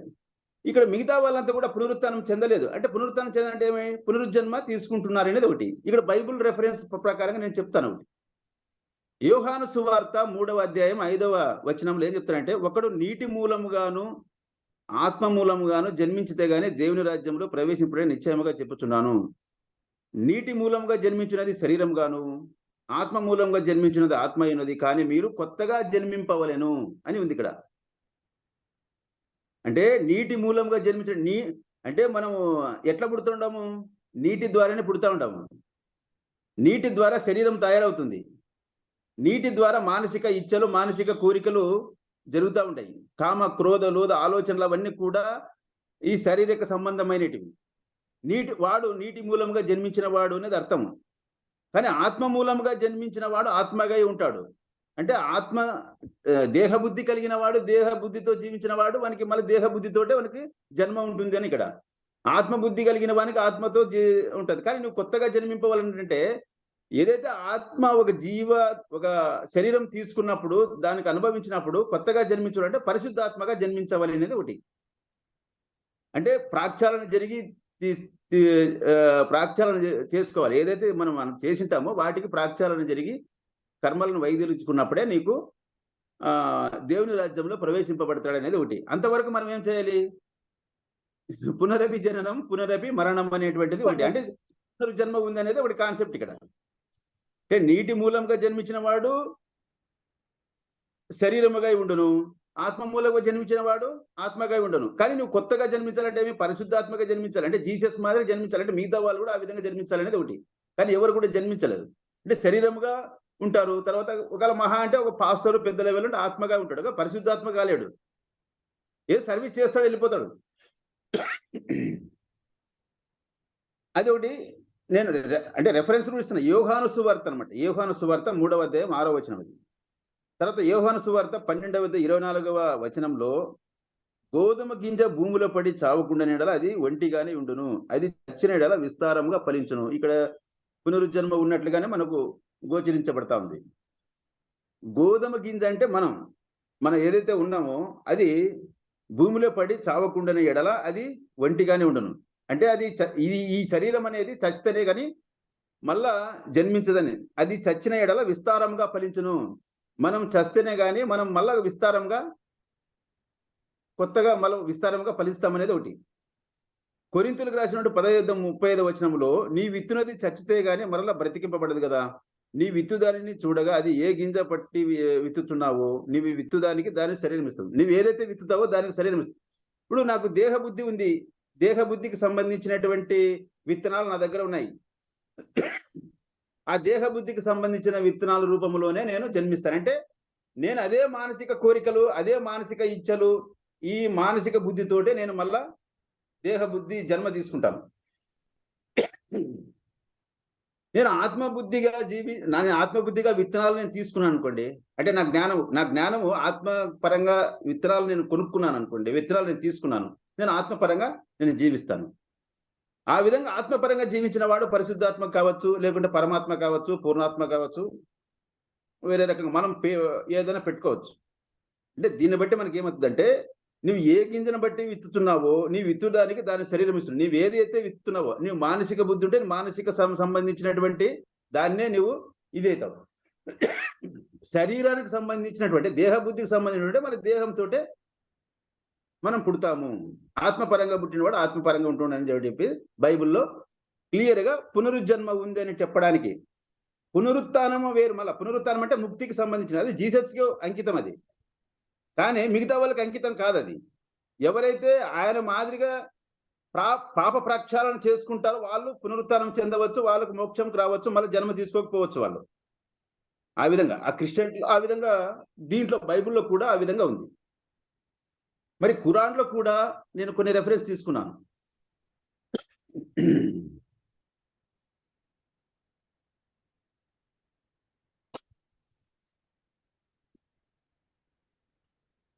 ఖురాన్లో రూమ్ అనేటువంటి ఒక అధ్యాయం 30వ అధ్యాయము 17వ వచనంలో అడేమని ఉందంటే, దేవుడు జీవి నుండి నిర్జీవ పదార్థాన్ని, నిర్జీవ పదార్థం నుండి జీవిని బయటికి తీస్తాడు. అయిపోయింది ఇక్కడ. దేవుడు జీవి నుండి నిర్జీవ పదార్థాన్ని, నిర్జీవ పదార్థాన్ని నుండి జీవిని బయటికి తీస్తాడు. అంటే జీవి నుండి నిర్జీవ పదార్థం అంటే జీవి నుండి చంపుతాడు, మళ్ళా చంపిన దాన్ని మళ్ళా బతికింపబడతాడు అనేది ఇక్కడ పునరుజ్జన్మ ఖచ్చితంగా ఉంది అనేది మనం రెఫరెన్స్. రూమ్ అనేటువంటి ఒక అధ్యాయము 30వ వచనం 17వ వచనం 30వ అధ్యాయం 17వ వచనం. యూనస్ అనేటువంటి ఒక అధ్యాయంలో 10వ అధ్యాయంలో 4వ వచనం ఏం చెప్తుందంటే, సృష్టి ప్రక్రియను ప్రారంభించేవాడు ఆ తర్వాత ప్రళయ దినాన ప్రాణకోటిని తిరిగి బ్రతికించేవాడు, లేపేవాడు ఆయనే. విశ్వసించి సత్కార్యాలు చేసేవారికి ఆయన న్యాయంగా తగిన ప్రతిఫలం ప్రసాదిస్తాడు. క్లియర్గా ఉంది. ఏమని? సృష్టి ప్రక్రియను ప్రారంభించేవాడు. సృష్టి ప్రక్రియ అంటే నన్ను సృష్టించాడు. ఈ ప్రక్రియను ప్రారంభించేవాడు ఎవరైతే ఉన్నారో వాళ్ళు ప్రళయ దినాన అంటే నేను చనిపోయేటప్పుడు ప్రాణకోటిని, అంటే నా వరకు తీసుకున్నా, ప్రాణకోటిని తిరిగి బ్రతికించేవాడు, లేపేవాడు, బ్రతికించి లేపేవాడు ఆయనే. విశ్వసించి సత్కార్యాలు చేసేవారికి ఆయన న్యాయంగా తగి ప్రతిఫలం ఇస్తాడంటే, అంటే ఎవరైతే నమ్మి సత్కార్యాలు, ఇక్కడ మోక్షం గురించి కాదు, ఇక్కడ పునరుజ్జన్మ గురించే, మోక్ష ప్రస్తావన లేదు. అంటే ఎవరైతే మంచి కార్యాలు చేస్తారో వాళ్ళకు తగ్గ ప్రతిఫలం. అంటే ఈరోజు ఒక 1,00,000 మందికి అన్నదాన కార్యక్రమం చేశాడండి. నీకు పుట్టుకతో 1 కోటి రూపాయలు నువ్వు ధనవంతుని కడుపులో పుడతావు. ఒక రామ్ చరణ్ కడుపులో కానీ, లేకుంటే రిలయన్స్ అని కడుపులో కానీ, టాటా అని కడుపులో పుట్టినాయంటే ఆటోమేటిక్గా నువ్వు ధనవంతుడే. నువ్వు 1 కోటి మందికి అన్నదానం చేసావు అనుకోండి, ఆ అన్నదానం చేసినటువంటి 10 అది ఒక ఒక మన కోటీశ్వరుని కడుపులో పుట్టాల్సి. అంటే నువ్వు ఆధ్యాత్మిక ప్రవచనాలు, ఇప్పుడు మీరు సర్వీస్ చేస్తూ ఉంటారు, స్పిరిచువల్ వే, ఆధ్యాత్మిక విత్తనాలు నాటుతూ ఉంటారు. ఈ విత్తనాలు నాటడం కూడా ఇవి గత జన్మకు నీతో పాటు జిగురుగా తయారై మనకు వస్తూ ఉంటాయి. నేను ఏదైతే చెప్తా ఉన్నానో అటువంటి జిగురు కూడా నా మనసుకు అంటుకొని ఉన్నాయి కాబట్టి, నాకు జ్ఞానానికి అంటుకొని ఉన్నాయి కాబట్టి, నా ఆత్మకు అంటుకొని ఉన్నాయి కాబట్టి, అవి నాకు గత జన్మతో పాటు ఈ జిగురు, ఏది ఆధ్యాత్మిక జిగురు అనేది కూడా నాతో పాటు వస్తూ ఉంటుంది. మరి ఇది క్లియర్గా ఖురాన్లో కూడా యూనస్ అనేటువంటి అధ్యాయం 10వ అధ్యాయంలో 4వ వచనంలో ఆ విధంగా క్లియర్గా చెప్పబడింది. మరి బనీ ఇజ్రాయెల్ అనేటువంటి ఒక అధ్యాయం 17వ అధ్యాయంలో 40వ వచనం ఏం చెప్తుందంటే, మీరు చచ్చి రాళ్ళైపోయినా ఇనుమైపోయినా సరే తప్పకుండా లేపబడతారు, బ్రతికించి లేపేవాడు మొదట మిమ్మల్ని మరల పుట్టించిన వాడే. మీరు ఎవరైనా కావచ్చు, మనిషి అంటే ఇక్కడ ఏమంటే, ఇక్కడ మనిషి జన్మ తీసుకున్నవాడు మనిషిగా పుడతాడు, రాయి జన్మ తీసుకున్నవాడు రాయిగా పుడతాడు, ఇక్కడ కుక్క జన్మ తీసుకున్నవాడు కుక్కగా పుడతాడు. ఎవరైనా కానీ ఎవరైతే ఫస్ట్ పుట్టించుంటాడో వాడే చంపి మళ్ళీ వాడే లేపబడతాడు అనేటువంటిది క్లియర్గా ఇక్కడ పునరుజ్జన్మ ఉంది అనేటువంటి విషయము చెప్పకనే చెప్తా ఉంది ఈ యొక్క లేఖనం. మరి తావా అనే ఒక అధ్యాయం 20వ అధ్యాయంలో 53వ వచనంలో, ఈ భూమి నుండే మేము మిమ్మల్ని పుట్టించాము, చివరికి ఇందులోకే మిమ్మల్ని తీసుకెళ్ళాము, ఇందులో నుంచే మళ్ళీ బ్రతికించి లేపుతాము. ఇది క్లియర్గా ఉంది కదా మేడం? ఈ భూమి నుండే మేము మిమ్మల్ని పుట్టించాము అంటే ఇక్కడ నుంచే మనం పుట్టించాం, చివరికి ఇందులోకే మిమ్మల్ని తీసుకెళ్ళాం, భూమిలోకే వేస్తాం, ఇందులో నుంచే మళ్ళా బ్రతికించి లేపుతాము, పునర్జన్మకి మళ్ళా సన్నద్ధులుగా చేస్తున్నటువంటి కాన్సెప్ట్ ఇక్కడ మనకు ఉంది. హజ్ అనేటువంటి ఒక అధ్యాయం 22వ వచనంలో, చచ్చి సమాధులు లేకపోయిన వారందరినీ దేవుడు తప్పకుండా బ్రతికించి లేపుతాడు, ఆయనే మిమ్మల్ని బ్రతికిస్తున్నాడు, ఆయన చంపుతున్నాడు, మిమ్మల్ని అంతిమ దినాన తిరిగి బ్రతికిస్తా ఉన్నాడు. అంతిమ దినం అంటే ఇప్పుడు నీ కర్మ పరిపక్వతకు వచ్చినప్పుడు, అంటే ఇప్పుడు కర్మలో అగామి కర్మలు, ప్రారబ్ధ కర్మలు, సంచిత కర్మలు అన్నారు. ప్రారబ్ధ కర్మలు అంటే ఏదైతే నీ కర్మ చేసిన కర్మ ప్రారబ్ధానికి వస్తుందో ఆ ప్రారబ్ధానికి వచ్చిన, అంటే అంతిమ దినం అంటే అది. అంతిమ దినం అంటే నీ కర్మలన్నీ కూడా ప్రారబ్ధానికి వచ్చినప్పుడు అంతిమ దినాన తిరిగి బ్రతికిస్తాడు, అంటే ప్రారబ్ధానికి వచ్చినప్పుడు. ఇది పునరుజ్జన్మల భాగంగా ఖురాన్ కూడా క్లియర్గా చెప్తా ఉంది. నేను ఓన్లీ ఒక పరిజ్ఞానం కోసమే చెప్తాను. నమ్మడము నమ్మకపోవడము ఉందా లేదా అనేది మనకు క్వశ్చన్ తో పాటు ఆన్సరు మీరు డిసైడ్ చేసుకోవచ్చు. ఎవరికి వారు అనుభవపూర్వకంగా తెలుసుకోవాలి. నేను ఒక పరిజ్ఞానం మాత్రం పంచుతున్నాను అంతే.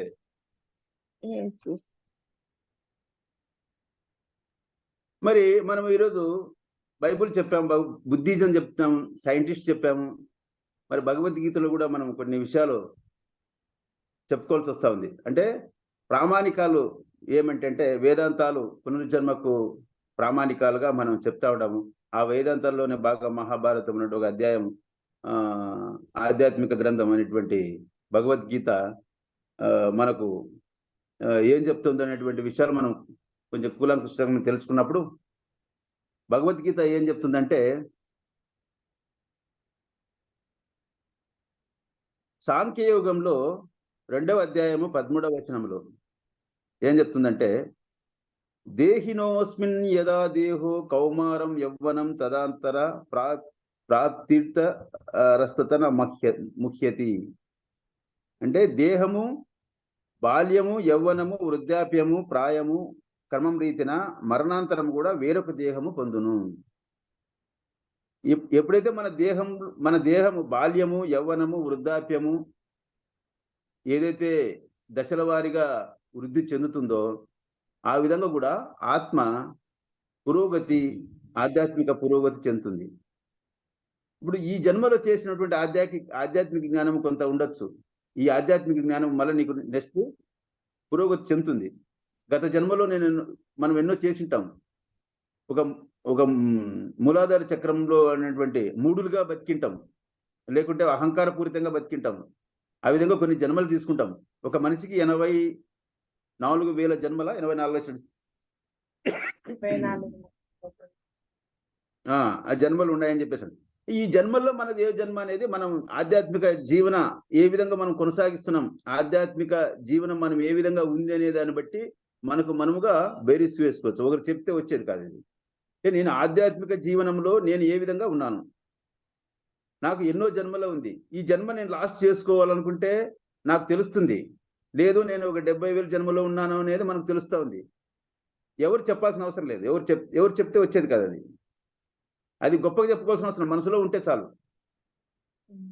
ఇది సాంఖ్యయోగంలో చెప్పేది.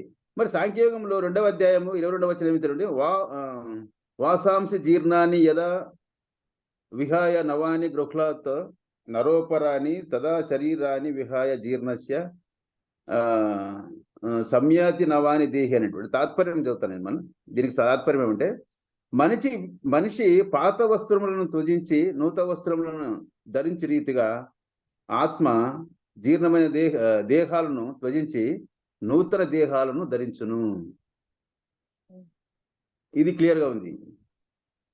మనం ఏ విధంగా ఒక పాత చొక్కాని ఏ విధంగా అయిపోయిన తర్వాత పాతగా అయిపోయిన తర్వాత పడేస్తాము, ఆ విధంగా ఈ దేహాన్ని కూడా ఆ విధంగా పడేస్తాము. మళ్ళీ కొత్త చొక్కని తొడుక్కొని వేసుకుంటాం అనే దానికి ఇది ఒకటి. తర్వాత ఇది ప్రతి చనిపోయిన కాడంతా పెడతా ఉంటారు. జాతస్వి ధ్రువో మృత్యు ధ్రువం జన్మ మృతస్య చ తస్మాత్ పరినిర్వార్తో నత్వం శోచితమర్హచని. పుట్టిన వానికి మరణం తప్పదు, మరణించిన వానికి జననం తప్పదు, అనివార్యకు ఈ కార్యముల గురించి శోకింపతగదనేటువంటిది మనకు చనిపోయిన కాడంతా పెడతా ఉంటారు. మరి అంటే పుట్టినవాడు మరణించక తప్పదు, మరణించిన వాడు జన్మించక తప్పదు. ఇవి న్యాచురల్ గా జరిగేటువంటి క్రియలు. ఈ మధ్య కాలంలో మీరు ఎందుకు దానికి దుఃఖిస్తారనేటువంటిది ఒకటి. తర్వాత జ్ఞానయోగంలో 4:5 4వ అధ్యాయం 5వ వచనంలో తాత్పర్యము, అర్జున నీకు నాకు ఎన్నో జన్మలు గడిచినాయి, నీకు తెలియదు నాకు తెలుసు అంటాడు. తర్వాత జ్ఞానయోగం 4:7లో ఎప్పుడెప్పుడు ఎక్కడెక్కడ ధర్మమునకు హాని కలుగునో మరియు అధర్మము వృద్ధి నందునో ఆ సమయమున నేను అవతరించుదును. ఆయన దానికోసం అవతరిస్తాడు. ఎక్కడైతే అవసరం ఉందో ఆయన అవతరిస్తాడు. ఎందుకంటే ఆయన తాత్విక వాళ్ళు ఆధ్యాత్మికవేత్తలు కాబట్టి వాళ్ళు. మనం ఎక్కడెక్కడ నెసిటీస్ అవసరమో మనం ఉద్ధరిస్తాం. ఎక్కడ మనకు నెసిటీ అవసరము, ఈ జన్మలో మనం తల్లిదండ్రులు సరిగ్గా చూసుకోలేదనుకోండి, వచ్చే జన్మలో అది నెసిటీ అవసరము. ఆయన నెసిటీ ఏమి, ధర్మ ప్రక్షాళన కోసం చేసేటువంటిది ఆయన నెసిటీ ఆయనకు అవసరం. అది చెప్తా ఉన్నాడు. మన నెసిటీ ఏమి, ఈ జన్మలో మనం సరిగ్గా చేయలేవు, తల్లిదండ్రులు చూసుకోలేదు, వచ్చే జన్మలో వాళ్ళ పిల్లలుగా పుట్టుకొని వాళ్ళని పెంచి పోషించాల్సి వస్తుంది. నువ్వు కొడుకుగా తల్లిదండ్రులు చూడలేదనుకోండి, రేపొద్దున వాళ్ళ కొడుకులుగానే పుట్టి వాళ్ళకి సర్వీస్ చేయాల్సి వస్తుంది. అంటే వాళ్ళ తల్లిదండ్రులుగా పుట్టి నువ్వు సర్వీస్ చేయాల్సి వస్తుంది కొడుకులకి. అట్లా అంటే ఆయన వేలో ఆయనది. అంటే ధర్మ ప్రక్షాళన కోసం ఎప్పుడైతే నెసిటీస్ ఉందో అక్కడ నేను ఉద్భవిస్తానటువంటిది చెప్తా ఉన్నాడో, మన నెసిటీస్ ఏమి, మన ఏదైతే కర్మలు ఉన్నాయో వాటిని అనుభవించడానికి అక్కడ మనము పుట్టడానికి మనం సంసిద్ధత కావాలి. అంటే మన కర్మ గురించి మనం పుట్టాలి. అది నెసిటీస్ మనకు ఎంత అవసరం అనేది దాన్ని బట్టి మనకు ఇది అనమాట.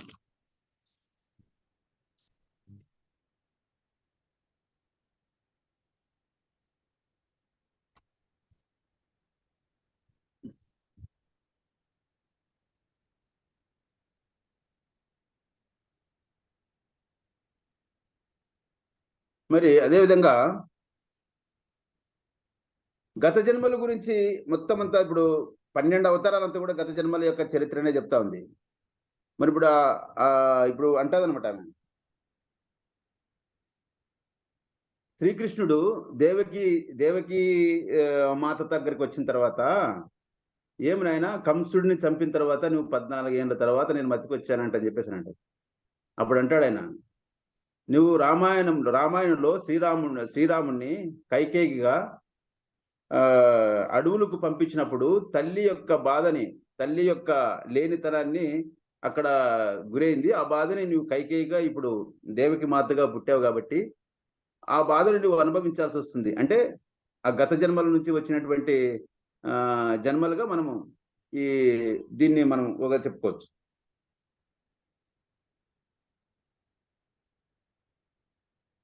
ఆ విధంగా ఎంతో మంది. ఇంకా టైం ఉందా మేడం? 5 అవుతుంది sir time. No problem. Okay madam, దీంట్లో మనం ఏమన్నా మీకు ఏమన్నా విషయాలుంటే కొద్దిగా చర్చించుకుందాం. ఎవరైనా ఉంటే ఒక 5 నిమిషాలు. మరి నేనైతే ఈ సందర్భాన్ని బట్టి ఈ సబ్జెక్టుని ఉద్దేశించి నాకున్న పరిజ్ఞానంతో సైంటిఫిక్స్తో కొంచెం తీసుకోవడం జరిగింది. నాస్తికత్వంతో కూడుకున్నటువంటి వ్యక్తులు చెప్పిన కొన్ని విషయాలు పరిగణలోకి తీసుకోవాల్సి వచ్చింది. దాని తర్వాత పునరుజ్జన్మ గురించి భగవద్గీత ఏం చెప్తా ఉంది, వేదం ఏం చెప్తా ఉంది, బుద్ధిజం ఏం చెప్తా ఉంది, జైనిజం ఏం చెప్తా ఉంది, బైబుల్ ఏం చెప్తా ఉంది, ఖురాన్ ఏం చెప్తా ఉంది. సరే, ఇవన్నీ చెప్పిన తర్వాత కూడా దీన్ని మనం ఏ విధంగా పరిగణలోకి తీసుకోవాలి, ఇది నమ్మచ్చా నమ్మకూడదా అనేటువంటి విషయాలు ఏదైతే ఉందో మీకు కూలంకుషంగానే అర్థమైందని అనుకుంటున్నాను. మరి ఎవరైనా దీనికి సంబంధించి పునరుజ్జన్మ గురించి ఏదన్నా అడగాల్సిన వాళ్ళు ఎవరైనా ఉంటే కొంచెం అడిగితే మనం చర్చించుకోవచ్చు. Exactly sir, exactly. చాలా బాగా చక్కగా వివరించారు సార్. యాక్చువల్ గా మీరు ఏం చెప్తారా పునర్జన్మ గురించి మనం డిస్కస్ చేద్దాం అనగానే మీరు ఏం చెప్తారా అని ఆలోచించాను యాక్చువల్ గా. సో మీరు అన్ని ఉదాహరణలు తీసుకొని దాన్ని రీసెర్చ్ చేసి మరీ ఎక్స్ప్లెయిన్ చేసి చెప్పారు సార్. ఇది ఎక్స్పెక్ట్ చేయలేదు నేనైతే గనక. నిజంగా చాలా బాగా చెప్పారు. అలాగే పునర్జన్మ, పునరుత్పానం కదండి సార్, అంటే ఏంటి అనేది వివరించారు. అది అయితే ఆ విషయం నాకు నిజంగా తెలీదు. పునర్జన్మ మళ్ళీ పునరుత్పానం చెందడం అనేది ఏంటి అనేది నాకు తెలియలేదు. ఇవాళ మీ ద్వారా నేను తెలుసుకున్నాను సార్. అది super. Thank you so much. బాగా చక్కగా వివరించారు సార్. అన్ని గ్రంథాల్లో కానీ, పురాణాల్లో కానీ, అన్ని విషయాల్లో కానీ పునర్జన్మ అంటూ ఉంది అని ఉదాహరణలతో సహా చెప్పారు. ఉదాహరణలతో సహా చెప్పారు.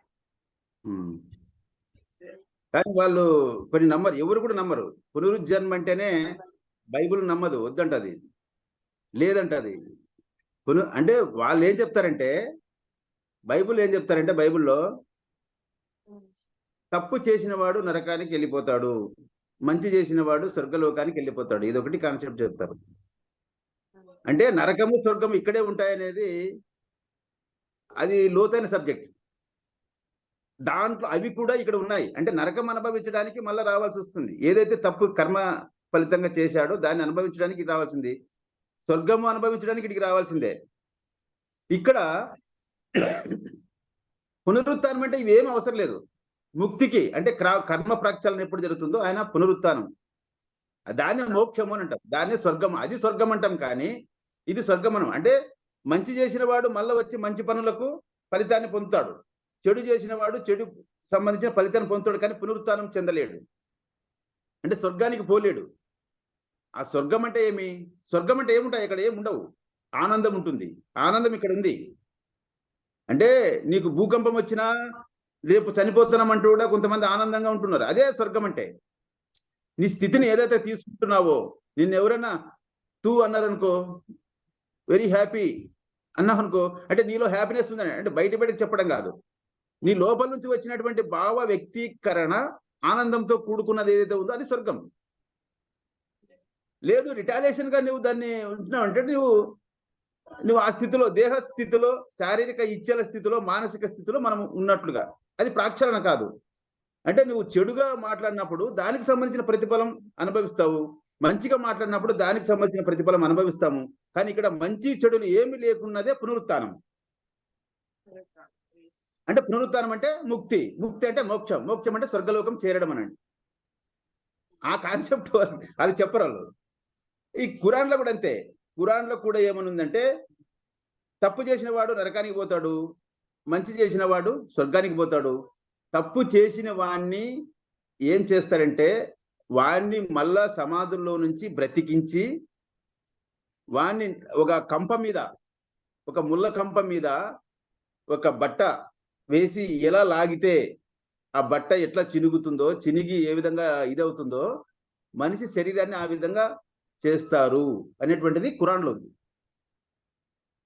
దాన్ని నరకంగా భావిస్తారు. మంచి చేసిన వానికి ఏం లేదు, స్వర్గం. అంటే ఇప్పుడు అది ఒక రకమైనటువంటి బాధనే.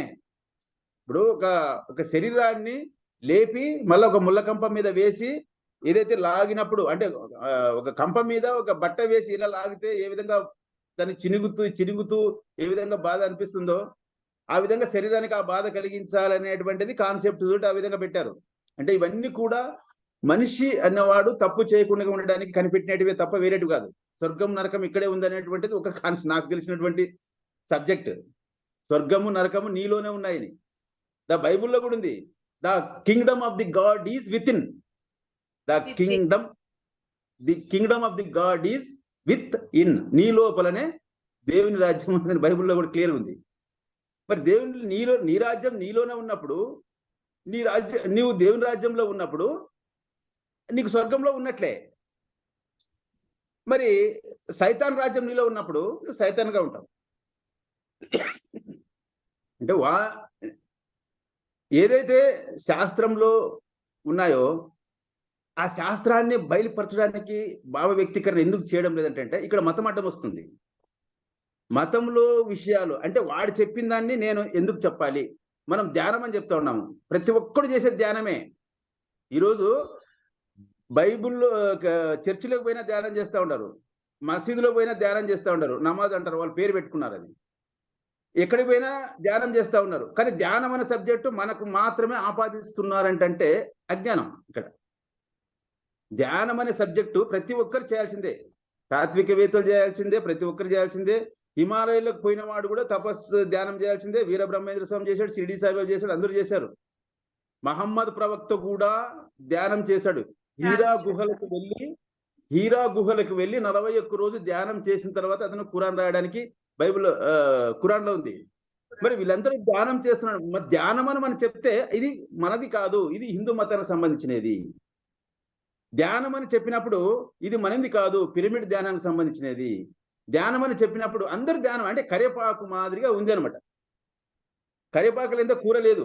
అంటే ఏ మతమైనా ఏ సిద్ధాంతమైనా ధ్యానం లేదే దానికి థ్రిల్ ఉండదు. కానీ ధ్యానం కంపల్సరీ అవసరమైనప్పటికీ ధ్యానాన్ని పక్కన పెట్టినారంటే అది ఒక మతం అడ్డుపడుతుంది.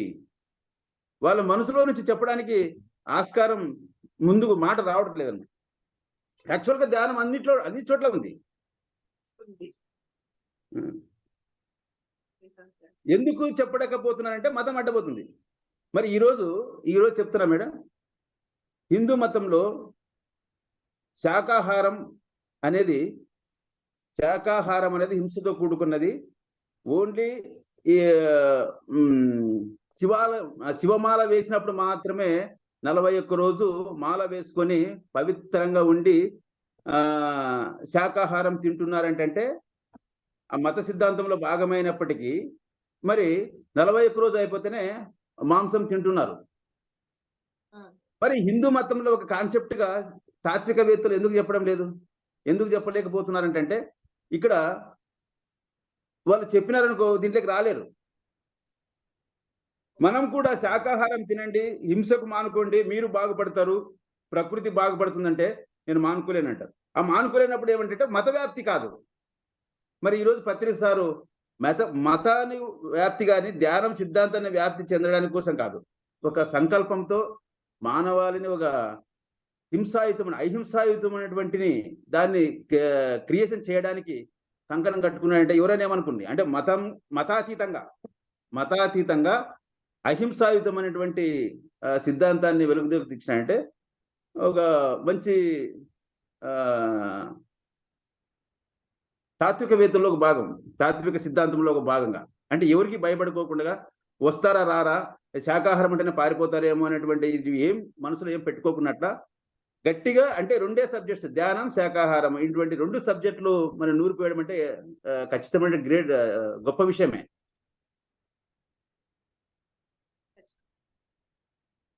ఓకేనా మేడం? ఫ్రెండ్స్ ఎవరైనా మాట్లాడతారా సార్‌తో? అడిగేది ఏదైనా ఉందా? ఇంతవరకు సార్ చెప్పిన విషయంలో ఎవరైనా ఏదైనా డౌట్స్ ఉన్నా, ఏమైనా అనిపించినా కూడా సార్‌కి సార్‌ని అడగండి. ఆల్‌మోస్ట్ అందరూ వెళ్ళిపోయారు సార్. ఓకే. ఓకే. వెళ్ళిపోయారు. యెస్. ఓకే. బావుంది సార్. ఓకే. నాకైతే అర్థమయ్యింది. హ్యాపీగా నిజంగా అయితే గనుక ఉదాహరణలతో సహా చెప్పారు చూడండి. అది చాలా బావుంది సార్. చాలా బావుంది.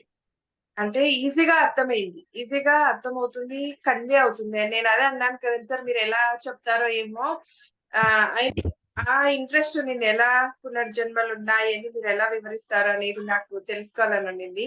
సో, ఎగ్జాంపుల్స్‌తో సహా అందరూ ఇలా ఇలా చెప్పారని చెప్పారు. బావుంది సార్. చాలా బావుంది. Thank you. Thank you so much. Thank you madam. ఆ! నాకు ఈ అవకాశం ఇచ్చినందుకు, ఈ పునరుజ్జన్మ గురించి చెప్పడానికటువంటి ఈ సబ్జెక్ట్ నాకు ఇచ్చి మీ ద్వారా ప్రసారింపజేయుటకు ఒక అవకాశం కల్పించినందుకు Shakti pyramid meditation channel Indumathi madam గారికి నా ప్రత్యేక వందనాలు తెలియజేసుకుంటూ ముగించుకుంటున్నాను madam. Thank you. Thank you sir. విన్నారు కదండీ ఫ్రెండ్స్. పునర్జన్మ అంటూ ఉంది. అది ఉదాహరణలతో సహా తెలియచెప్పారు సార్ ఈరోజు. సో, నాకైతే చాలా చక్కగా అనిపించింది. ప్లస్ అర్థమయింది. ఈజీగా అర్థమయ్యింది. ఇంకా బాగా మనం కూడా ఆ జ్ఞానాన్ని అందుకొని మనం కూడా ఎవరికైనా చెప్పడానికి, ఇలా అని చెప్పడానికి కూడా అర్థమయ్యింది ఫ్రెండ్స్ నాకైతే గనక. So, thank you.